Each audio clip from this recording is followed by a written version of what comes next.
Hello, welcome back. When the news of Ryne Sandberg's passing broke, it hit Andre Dawson in a way that words couldn't easily describe. The two Hall of Famers had shared not only the baseball diamond during their years with the Chicago Cubs but also a quiet, unspoken bond that had grown over decades. Dawson, always known as a man of composure and few words, found himself overcome with emotion as he faced the loss of someone he didn't just call a teammate. He called a brother. In his tribute, Dawson didn't rely on grand gestures or poetic language. He simply opened his heart, remembering the man behind the uniform. Sandberg, or Rhino as he was affectionately known, wasn't loud or showy, but he left a deep impact on those around him. Dawson recalled their silent understandings, the kind that only exists between people who have endured the same grind, the same pressure, and who shared an uncommon respect. They were kindred spirits, both stoic, both driven, and both devoted to the game. Their friendship began in 1987 when Dawson joined the Cubs and won the MVP,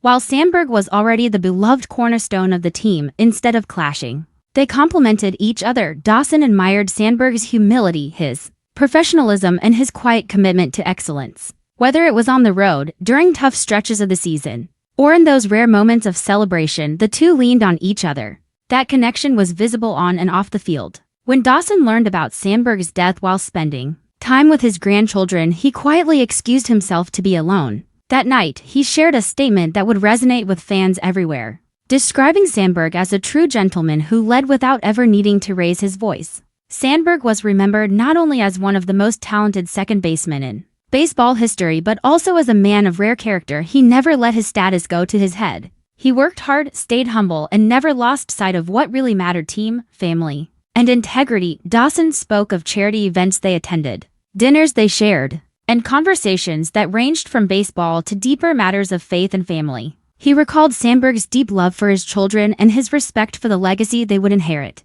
Fans who watched them interact during Hall of Fame events often commented that their bond didn't need words, it was just there in the way they carried themselves around each other. In his tribute, Dawson shared personal stories that revealed the kind of man Sandberg was. Whether it was quietly buying lunch for the entire team or comforting a struggling rookie, Sandberg never needed recognition for his kindness. He just did what was right. Dawson also recalled Sandberg's powerful Hall of Fame speech in 2005, where he spoke passionately about respect for the game, for the uniform, for others. That speech wasn't just memorable, it was a mission statement for how Sandberg lived. Dawson ended his message with a vow to keep Sandberg's legacy alive by mentoring younger players and telling them about the quiet excellence that defined his friend's life. The Cubs organization echoed Dawson's sentiments, acknowledging the depth of their bond and the legacy they left behind. Fans from around the world flooded Dawson's tribute with messages of thanks and shared grief, recognizing that what Dawson put into words was what they, too, felt in their hearts. At Wrigley Field, a moment of silence was held before the next game. Dawson sat in the stands, cap in hand, a tear rolling down his cheek as thousands stood in collective mourning. After Sandberg's passing, Dawson announced he would be starting a scholarship in his name, one that would reward not just athletic skill but the values Sandberg embodied: grace, humility, leadership, and love for the game. To Dawson, Sandberg wasn't just a baseball legend. He was a guiding light, and the world felt a little dimmer without him. Sandberg's death at 65, after a private battle with prostate cancer, stunned the baseball world. His life had been one of quiet brilliance, from his humble beginnings in Spokane, Washington, to becoming one of the most respected players in Major League Baseball.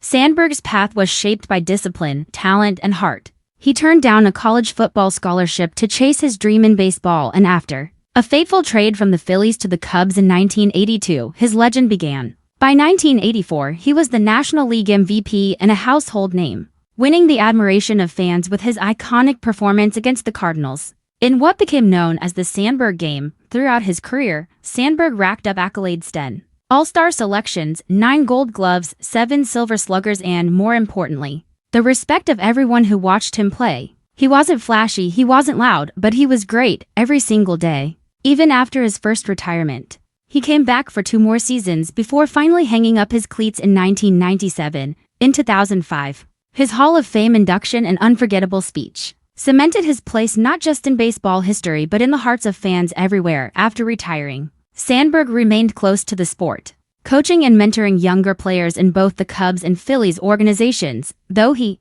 never got the chance to manage the Cubs, he left an impression wherever he went. His quiet wisdom, his commitment to growth, and his love for the game never faded. Outside of baseball, Sandberg's devotion to his family was unmatched. A husband, father, and grandfather, he spent his final years cheering from the sidelines at youth games and savoring the life he had built. His fans never forgot him either. Even as he quietly battled cancer, he continued to appear at events, always smiling, always grateful when his family shared the news of his death.